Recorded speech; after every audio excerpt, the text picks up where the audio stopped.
Hello students, next നമുക്ക് sets in the complex plane ആണ്. അപ്പോൾ അതിനകത്ത് ഞാൻ പറഞ്ഞല്ലോ കോംപ്ലക്സ് പ്ലെയിൻ എന്ന് പറഞ്ഞിട്ടുണ്ട് എങ്കിൽ ഒരു XY പ്ലെയിൻ ആണ്.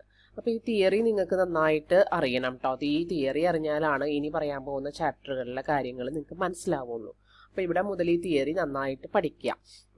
അപ്പോൾ ഞാൻ പറഞ്ഞിരുന്നു കോംപ്ലക്സ് നമ്പേഴ്സിന് നമുക്ക് പ്ലെയിനിലാണ് റെപ്രസെൻറ്റ് ചെയ്യാൻ പറ്റുക. XY പ്ലെയിനിൽ എക്സ് ആക്സിസും അതിൻ്റെ റിയൽ പാർട്ടും വൈ ആക്സിസും അതിൻ്റെ ഇമാജിനറി പാർട്ടും എടുത്തിട്ട് XY പ്ലെയിനിലായിട്ടാണ് നമ്മൾ കോംപ്ലക്സ് നമ്പറിനെ റെപ്രസെൻറ്റ് ചെയ്യാമെന്ന് പറഞ്ഞു.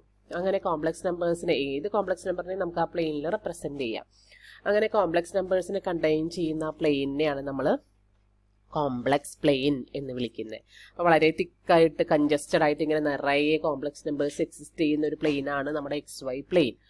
അപ്പോൾ ആ കോംപ്ലക്സ് പ്ലെയിനിലെ സെറ്റ് എന്ന് പറഞ്ഞാൽ എന്താണ് എന്നാണ് നമ്മൾ പഠിക്കാനായിട്ട് പോണത്. ഓക്കെ, അല്ലെങ്കിൽ ആ സെറ്റുകളെ കുറിച്ചുള്ള കാര്യങ്ങളാണ് ഇവിടെ നമ്മൾ ഡിസ്കസ് ചെയ്യുന്നത്.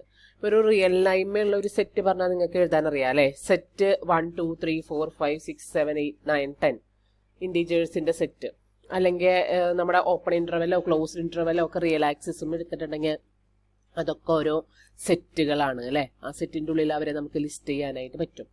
അതുപോലെ ഒരു കോംപ്ലക്സ് പ്ലെയിനിൽ എങ്ങനെ നമുക്കൊരു സെറ്റ് ഡിഫൈൻ ചെയ്യാം എന്നുള്ളതാണ് പറയുന്നത്. അപ്പോൾ പലതരത്തിലുള്ള സെറ്റുകൾ എക്സിസ്റ്റ് ചെയ്യുന്നുണ്ട്. പ്ലെയിൻ ആയതുകൊണ്ട് നമ്മുടെ ലൈൻ പോലെയല്ലല്ലോ, ഇൻ്റർവെൽ പോലെ ആയിരിക്കില്ല പിരിക്കുക. നമ്മുടെ റിയൽ ആക്സിസ് അല്ലെങ്കിൽ റിയൽ ലൈൻ ആകുമ്പോൾ ഓരോ ഇൻ്റർവെൽ ഓരോ സെറ്റായിട്ട് പറയാം. ഇവിടെ നമുക്ക് പ്ലെയിൻ ആണ്, 2 ഡയമെൻഷനാണ്, അതിങ്ങനെ പരന്ന് കിടക്കുകയാണ്. അപ്പോൾ ഇവിടെ ഒരു സെറ്റ് എന്ന് പറഞ്ഞിട്ടുണ്ട് എങ്കിൽ ഏത് ഷേപ്പിൽ വരുന്നതാ. ഇപ്പോൾ ഈ ഒരു ഷേപ്പിലൊരു സർക്കിൾ നമ്മൾ എടുത്തിട്ടുണ്ടെങ്കിൽ അതിൻ്റെ ഉള്ളിലുള്ള പോയിന്റ്സ് എല്ലാം കൂടെ ചേർന്നൊരു സെറ്റാണ്. ഇനി ഇവിടെ നോക്കുക, ഈ ഷേപ്പിലൊരു ക്ലോസ്ഡ് ഫിഗർ നമ്മൾ എടുത്തിട്ടുണ്ടെങ്കിൽ ഇതിൻ്റെ ഉള്ളിലുള്ളതെല്ലാം ഒരു സെറ്റാണ് അല്ലേ.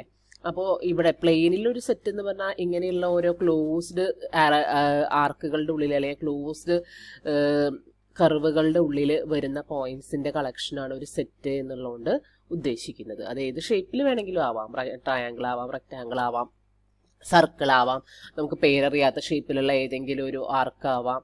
അങ്ങനെ ക്ലോസ്ഡ് ആയിട്ടുള്ള ഒരു ആർക്കിൻ്റെ ഉള്ളിലുള്ള ഏത് പോയിന്റ്സിനെയും നമുക്ക് കോംപ്ലക്സ് പ്ലെയിനിലെ സെറ്റ് എന്ന് വിളിക്കാം. 1 ഡയമെൻഷനിൽ നിന്ന് 2 ഡയമെൻഷനിലേക്ക് കൺവേർട്ട് ആകുമ്പോഴുള്ള വ്യത്യാസം മനസ്സിലാക്കുക. റിയൽ ആക്സിസ് ആയിരുന്നപ്പോൾ 1 ഡയമെൻഷനിലായിരുന്നപ്പോൾ നമുക്ക് ഒരു ഇൻ്റർവെലാണ് ഒരു സെറ്റ് എന്നുള്ളതുകൊണ്ട് നമ്മൾ ഉദ്ദേശിച്ചിരുന്നത്. ഇവിടെ നമുക്ക് പ്ലെയിൻ ആവുമ്പോഴും ഒരു സെറ്റ് എന്നുള്ളതുകൊണ്ട് ഒരു ക്ലോസ്ഡ് കർവിൻ്റെ ഉള്ളിലുള്ള പോയിന്റ്സ് എന്നുള്ളതാണ്. ഇവിടെ നമുക്ക് ഇൻ്റർവെൽ മാർക്ക് ചെയ്യാൻ പറ്റില്ല, പ്ലെയിൻ ആവുമ്പോൾ ഇങ്ങനെ പരന്ന് കിടക്കല്ലേ. ഇതൊരു പ്ലെയിൻ ആണെന്ന് വിചാരിച്ചു, അപ്പോൾ ഇവിടെ നമുക്കൊരു ഇൻ്റർവെൽ മാർക്ക് ചെയ്യാൻ പറ്റില്ല. പകരം നമുക്കൊരു കളക്ഷനെ കാണിക്കാനായിട്ടൊരു ക്ലോസ്ഡ് കർവിൻ്റെ ഉള്ളിലാക്കി, അവരെ ഒരു ക്ലോസ്ഡ് കർവിൻ്റെ ഉള്ളിലാക്കി കാണിക്കാനാണ് പറ്റുക അല്ലേ. അതാണ് ഞാൻ പറഞ്ഞത്, ഒരു ക്ലോസ്ഡ് കർവിൻ്റെ ഉള്ളിലുള്ള പോയിന്റ്സ് ആണ് ഒരു സെറ്റ് എന്നുള്ളതുകൊണ്ട് ഉദ്ദേശിക്കുന്നത്. അപ്പോൾ അതാണ് ബേസിക് ഐഡിയ, അത് നിങ്ങൾ മനസ്സിലാക്കണം. ഇനി ആ ഓരോ സെറ്റുകളും അവരുടെ ഷേപ്പിനനുസരിച്ചും അവരുടെ പ്രത്യേകതയ്ക്കനുസരിച്ചും അവരുടെ ഇക്വേഷൻ എങ്ങനെ പറയാം എന്നുള്ളതാണ് നമ്മൾ നോക്കാനായിട്ട് പോണത്. അപ്പോൾ ആദ്യം നമ്മൾ സർക്കിൾ ഒരു സെറ്റാണ് അല്ലേ. പ്ലെയിനിലെ ഒരു കോംപ്ലക്സ് പ്ലെയിനിലെ ഒരു സെറ്റാണ് സർക്കിൾ. ഞാൻ പറഞ്ഞല്ലോ, സർക്കിൾ എന്ന് പറഞ്ഞൊരു ക്ലോസ്ഡ് ഫിഗറാണ്, ക്ലോസ്ഡ് ആർക്കാണ്. അതിൻ്റെ ഉള്ളിൽ വരുന്ന പോയിന്റ്സ് എല്ലാം എടുത്തിട്ടുണ്ടെങ്കിൽ അതൊരു സെറ്റ് ഫോം ചെയ്യും. അപ്പോൾ എന്താണ് ഒരു സർക്കിളിൻ്റെ ബേസിക് ഇക്വേഷൻസ് എന്താണെന്നുള്ളതാണ് ആദ്യം പറയാനായിട്ട് പോണത്. അപ്പോൾ നിങ്ങൾ നോട്ട് എഴുതുമ്പോൾ ഇത് തുടങ്ങി എഴുതാം കേട്ടോ.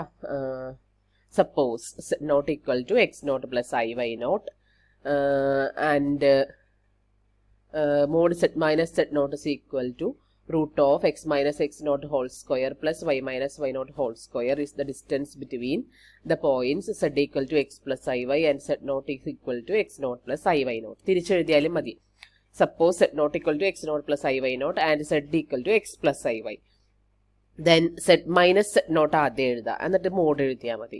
ഇത് രണ്ടും എഴുതിയിട്ട് mod set minus set naught is equal to, അല്ലെങ്കിൽ ഒരു കാര്യം ചെയ്താൽ മതി, നിങ്ങൾ തൽക്കാലം ക്ലാസ് കേട്ടാൽ മതി. ഇതിൻ്റെ ആവശ്യമുള്ള നോട്ട് ഞാൻ അയച്ചു തരാം, കാരണം ഇത് തിയറി ആയതുകൊണ്ട് നിങ്ങൾക്ക് ഫുൾ അങ്ങോട്ട് നോട്ട് എഴുതാൻ ബുദ്ധിമുട്ടായിരിക്കും. അപ്പോൾ തൽക്കാലം ഞാൻ പറയുന്നത് കേട്ടാൽ മതി. നോട്ട്സ് ഞാൻ അടുത്ത ദിവസം അയച്ചു തരാം.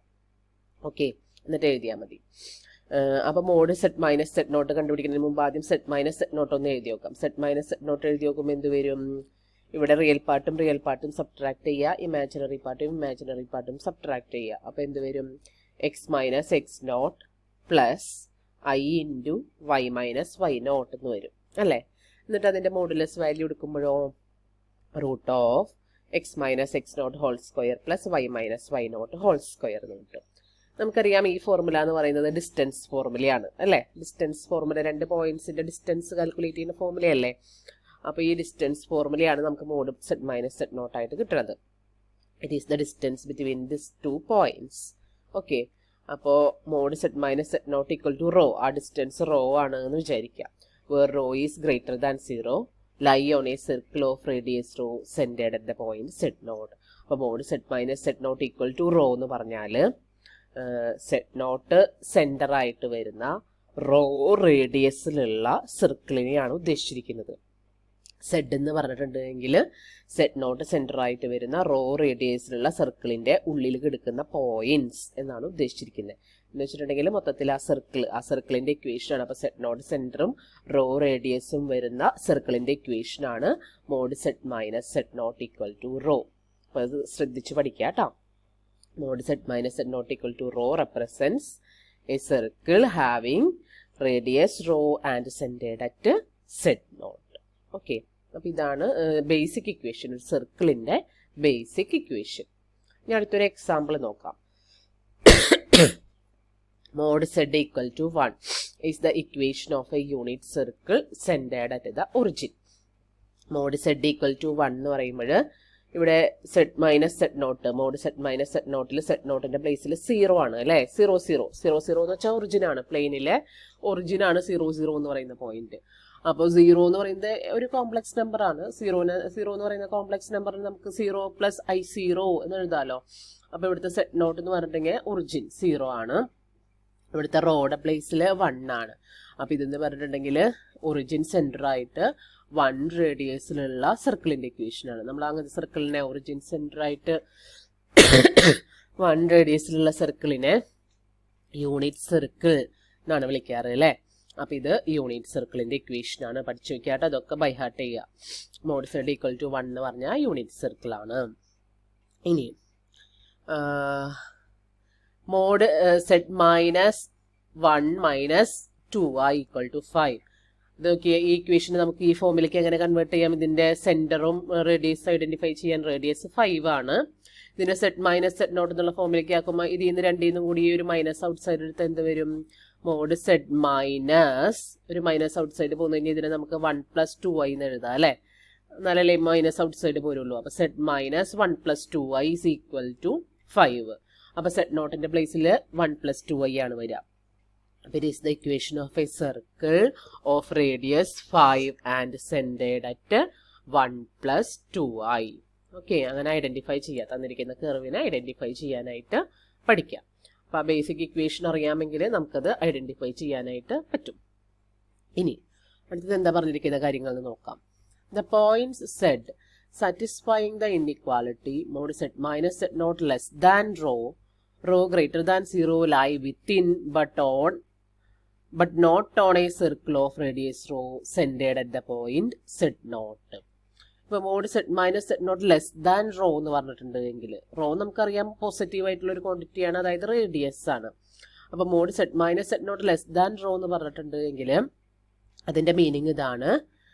സെഡ് നോട്ട് സെൻറ്റർ ആയിട്ടുള്ള റോ റേഡിയസിലുള്ള സർക്കിളിൽ റോനേക്കാളും ലെസ് വരുന്ന ഡിസ്റ്റൻസ്, റോനേക്കാളും ലെസ് വരുന്ന സെഡുകൾ, ഈ ഡിസ്റ്റൻസ് ഇതാ ഈ കാണിച്ചിരിക്കുന്ന ഈ ഡിസ്റ്റൻസ് റോയിനേക്കാളും ലെസ് വരുന്ന സെഡുകൾ, ലെസ് വരുന്ന പോയിന്റുകൾ എന്ന് പറഞ്ഞിട്ടുണ്ടെങ്കിൽ എന്താ? ഈ സർക്കിളിന്റെ ഉൾഭാഗത്ത് വരുന്ന പോയിന്റുകൾ. സർക്കിളിമ വരില്ല, ലെസ് ദാൻ റോ ആയതുകൊണ്ട് ഈക്വൽ ടു റോ ആയിട്ടുള്ള പോയിന്റ്സ് ആണ് സർക്കിളിമ വരുന്ന പോയിന്റ്സ് അല്ലെ. റോ ഡിസ്റ്റൻസ് വരുന്ന പോയിന്റ്സ് ആണ് ഈ സർക്കിളും ഈ ബ്ലൂ കളറിൽ കാണിച്ചിരിക്കുന്ന ബൗണ്ടറി ഓഫ് ദ സർക്കിൾ ആയിട്ട് വരുന്ന പോയിന്റ്സ്. ലെസ് ദാൻ റോ വരുന്ന പോയിന്റ്സ് എന്ന് പറഞ്ഞിട്ടുണ്ടെങ്കിൽ അത് ഈ സർക്കിളിന്റെ ഉൾഭാഗത്ത് വരുന്ന പോയിന്റ്സിനെയാണ് റെപ്രസെന്റ് ചെയ്യുന്നത്. അപ്പോൾ this set is called neighbourhood of zed naught or an open disc. അപ്പോൾ ഈ ഉൾഭാഗത്ത് വരുന്ന പോയിന്റ്സിനെ നമ്മൾ ഈ സെഡ് നോട്ടിന്റെ നൈബർഹുഡ് എന്നാണ് പറയുക. ഈ സർക്കിളിന്റെ ഉൾഭാഗത്ത് വരുന്ന പോയിന്റ്സ്, സർക്കിളുമ വരുന്ന പോയിന്റ്സ് ഇല്ല കേട്ടോ, ലെസ് ദാൻ റോ ആകുന്ന points, mod Z minus Z naught less than rho ആകുന്ന പോയിന്റ്സ്, ആ പോയിന്റ്സിനെ നമ്മൾ ഈ പോയിന്റിന്റെ സെഡ് നോട്ടിന്റെ നൈബർഹുഡ് എന്നാണ് വിളിക്കുക. അല്ലെങ്കിൽ അതിന്റെ കറസ്പോണ്ടിങ് ഓപ്പൺ ഡിസ്ക്. ഒരു ഡിസ്ക് ഷേപ്പിലല്ലേ അത് വരിക, അപ്പൊ അതിനെ ഓപ്പൺ ഡിസ്ക് എന്നാണ് വിളിക്കുക. Okay, a point Z naught is said to be an interior point of a set S of the complex plane if there exists some neighborhood of Z naught that lies entirely within S. അപ്പോൾ ഒരു point Z not ഒരു സെറ്റിന്റെ interior point ആണ് എന്ന് എപ്പോഴാണ് പറയാന്ന്? ഒരു സെറ്റിന്റെ ഇന്റീരിയർ പോയിന്റ് ആണ് എന്ന് എപ്പോഴാണ് പറയാന്ന്? ഞാൻ പറഞ്ഞു ഒരു സെറ്റ് എന്ന് പറഞ്ഞ ഒരു ക്ലോസ്ഡ് ഫിഗറിന്റെ ഉള്ളിൽ വരുന്ന പോയിന്റ്സ് ആണെന്ന്. അപ്പോൾ ഒരു പോയിന്റ് അതിന്റെ ഇന്റീരിയർ പോയിന്റ് ആണെന്ന് പറഞ്ഞാൽ വേർഡ് ഇംപ്ലൈ ചെയ്യുന്ന പോലെ ജസ്റ്റ് അതിന്റെ ഉള്ളിൽ ആയിരിക്കണം എന്ന് മാത്രമല്ല, ഒരു കണ്ടീഷനും കൂടി പറയണ്ടേ. ശരിയാണ്, ഉള്ളിലായിരിക്കണം. ഇന്റീരിയർ പോയിന്റ് എന്ന് പറയുമ്പോൾ അതിന്റെ ഉള്ളിലായിരിക്കണം. അത് മാത്രം പോരാ, പറയുന്ന കണ്ടീഷൻ ഇതാണ്: ഒരു സെറ്റ് നോട്ട്, ഒരു point set not interior point of a set S ആയിരിക്കണമെങ്കിൽ, ഒരു സെറ്റിന്റെ ഇന്റീരിയർ പോയിന്റ് ആയിരിക്കണമെങ്കിൽ കണ്ടീഷൻ ഇതാണ്: then if there exists some neighborhood of Z naught that lies entirely within S. Z നോട്ടിന്റെ ഏതെങ്കിലും ഒരു നൈബർഹുഡ് എടുത്താൽ, അത് എത്ര വലിപ്പത്തിൽ എന്നൊന്നും പറയുന്നില്ല, സെറ്റ് നോട്ടിനെ കണ്ടെയ്ൻ ചെയ്യുന്ന ഏതെങ്കിലും ഒരു നൈബർഹുഡ്, ചെറിയ നൈബർഹുഡ് ആയാലും മതിയാവും, ഒരുപാട് വലിയ നൈബർഹുഡ് വേണമെന്നില്ല. ഇതിനെ കണ്ടെയ്ൻ ചെയ്യുന്നത് ഇതിന് ചുറ്റും ഒരു ചെറിയ നൈബർഹുഡ് എടുത്താൽ മതി. ഒരു ചെറിയ നൈബർഹുഡ് എടുത്തിട്ടുണ്ടെങ്കിൽ ആ നൈബർഹുഡ് ഫുള്ളായിട്ട് എസ്സിൽ തന്നെ കെടുക്കണം. എസ്സിന്ന് പുറത്തേക്ക് പോകാനായിട്ട് പാടില്ല, ഫുള്ളായിട്ട് എസ്സിൽ തന്നെ കെടുക്കണം. അങ്ങനെ ഒരു നൈബർഹുഡ് സെറ്റ് നോട്ടിന് എക്സിസ്റ്റ് ചെയ്യുന്നുണ്ട് എങ്കിൽ നമുക്കതിനെ ഇന്റീരിയർ പോയിന്റ് ആണ് എന്ന് പറയാം.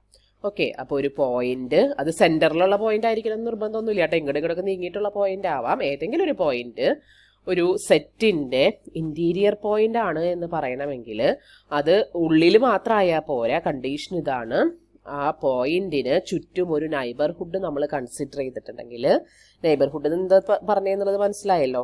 അതിന് ചുറ്റുമുള്ള ആ സർക്കിളിന്റെ ഉള്ളിൽ വരുന്ന പോയിന്റ്സ്, അതിന് ചുറ്റും ഒരു സർക്കിൾ എടുത്താൽ അതിന്റെ ഉള്ളിൽ വരുന്ന പോയിന്റ്സ്, ആ പോയിന്റ്സ് ഇപ്പൊ ഇവിടെ കാണിച്ചിട്ടുണ്ട്. ഈ പോയിന്റിന്റെ ചുറ്റും ഒരു കുഞ്ഞു സർക്കിൾ എടുത്തേക്കണണ്ട. ആ കുഞ്ഞു സർക്കിളിനെയാണ് നമ്മൾ നൈബർഹുഡ് അല്ലെങ്കിൽ ഓപ്പൺ സെറ്റ് എന്നുള്ളതുകൊണ്ട് ഉദ്ദേശിക്കുന്നത്. അതിന്റെ ഉള്ളിലുള്ള ആ പോയിന്റ്സിനെയാണ് നൈബർഹുഡിൽ വരുന്ന പോയിന്റ്സ് എന്ന് പറയാം. ബൗണ്ടറിയിലുള്ള പോയിന്റ്സ് നമ്മൾ എടുക്കില്ല, അതിന്റെ ഉള്ളിലുള്ള പോയിന്റ്സിനെയാണ് അതിന്റെ നൈബർഹുഡ് എന്നുള്ളതുകൊണ്ട് നമ്മൾ ഉദ്ദേശിക്കുന്നത്, അതിന്റെ ചുറ്റുപ്രദേശത്തുള്ളവർ.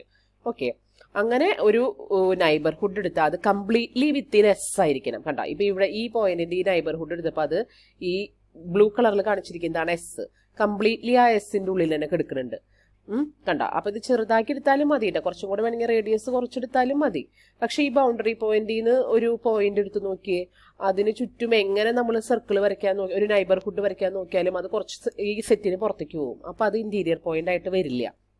പക്ഷെ ഉള്ളിലുള്ള പോയിന്റാണ് എടുക്കണമെങ്കിൽ എത്ര ചെറിയ റേഡിയസിൽ എടുത്താലും ഒരു നൈബർഹുഡ്, ഏതെങ്കിലും ഒരു നൈബർഹുഡ് ഫുള്ളായിട്ട് ഇതിൻ്റെ ഉള്ളിലേക്ക് എടുക്കണ രീതിയിൽ എക്സിസ്റ്റ് ചെയ്യുന്നുണ്ട് എങ്കിൽ ഈ പോയിന്റിനെ നമുക്ക് ഇന്റീരിയർ പോയിന്റ് ആണ് എന്ന് പറയാം. ഓക്കെ, അപ്പം അതാണ് ഇന്റീരിയർ പോയിന്റിന്റെ ഡെഫിനേഷൻ വരുന്നത്. ഓക്കെ, ഇനി പറയുന്ന കാര്യം ഇതാണ്: some neighborhood if every point Z of a set is an interior point, then S is said to be an open set. ഒരു സെറ്റിന്റെ ഉള്ളിലുള്ള എല്ലാ പോയിന്റും ഇന്റീരിയർ പോയിന്റ്സ് ആണ് എങ്കിൽ, ഒരു സെറ്റിന്റെ അകത്തുള്ള എല്ലാ പോയിന്റ്സും ഇന്റീരിയർ പോയിന്റ്സ് ആണ് എങ്കിൽ ആ സെറ്റ് ഒരു ഓപ്പൺ സെറ്റ് എന്നാണ് നമ്മൾ പറയാം. ആ സെറ്റിനെ നമ്മളൊരു ഓപ്പൺ സെറ്റ് എന്നാണ് പറയാം. ഇപ്പൊ ഇവിടെ നോക്കി നോക്കിയതേ, ഇവിടെ കൃത്യമായിട്ട് ഇത് കാണിച്ചിട്ടുണ്ട്. ഈ സർക്കിളിന്റെ ഉള്ളിൽ കണ്ടത് ഈ പോയിന്റില് ഇത് ആ സർക്കിളാണ്, നേരത്തെ നമ്മൾ പറഞ്ഞ സർക്കിളാണ് കാണിച്ചിരിക്കുന്നത്. ഇവിടെ കണ്ട ഒരു ഇന്റീരിയർ പോയിന്റ് കാണിച്ചിരിക്കണണ്ട, അതിന്റെ ഒരു നൈബർഹുഡ് എടുത്താൽ, പക്ഷേ അത് സെറ്റിന്റെ ഉള്ളിൽ തന്നെ കിടക്കണോണ്ട് അതൊരു ഇന്റീരിയർ പോയിന്റ് ആണ്. പക്ഷെ നോക്കി നോക്കി ഇവിടെ ഈ പോയിന്റ് എടുത്തേക്കണു, പക്ഷെ ഇതെങ്ങനെ നമ്മൾ ചെറുതാക്കി സർക്കിൾ വരച്ചാലും കുറച്ച് ഭാഗം നോട്ട് ഇൻ എസ് എന്നുള്ള രീതിയിൽ നിൽക്കും. അപ്പൊ ഈ പോയിന്റ് ഇന്റീരിയർ പോയിന്റ് അല്ല, പകരം ഇതൊരു ബൗണ്ടറി പോയിന്റ് ആണ്. ഓക്കെ, അപ്പൊ ഒരു സെറ്റിന്റെ അകത്തെ ഏത് പോയിന്റ് എടുത്താലും നമുക്കതിനെ ഒരു ഇന്റീരിയർ പോയിന്റ് ആക്കാൻ പറ്റുമെങ്കിൽ ആ സെറ്റ് ഒരു ഓപ്പൺ സെറ്റ് ആണ്. അതിൻ്റെ അകത്ത് എല്ലാ പോയിന്റ്സും ഇന്റീരിയർ പോയിന്റ്സ് ആണ് എങ്കിൽ അതൊരു ഓപ്പൺ സെറ്റ് ആണ്. അല്ല എങ്കിൽ സെറ്റ് ഓപ്പൺ അല്ല. പറഞ്ഞത് മനസ്സിലായോ? അപ്പം അതാണ് ഡെഫിനീഷൻസ്. നോട്ട് ഞാൻ അയച്ചു തരാം കേട്ടോ, എന്നിട്ട് എഴുതിയാൽ മതി. ഓക്കെ.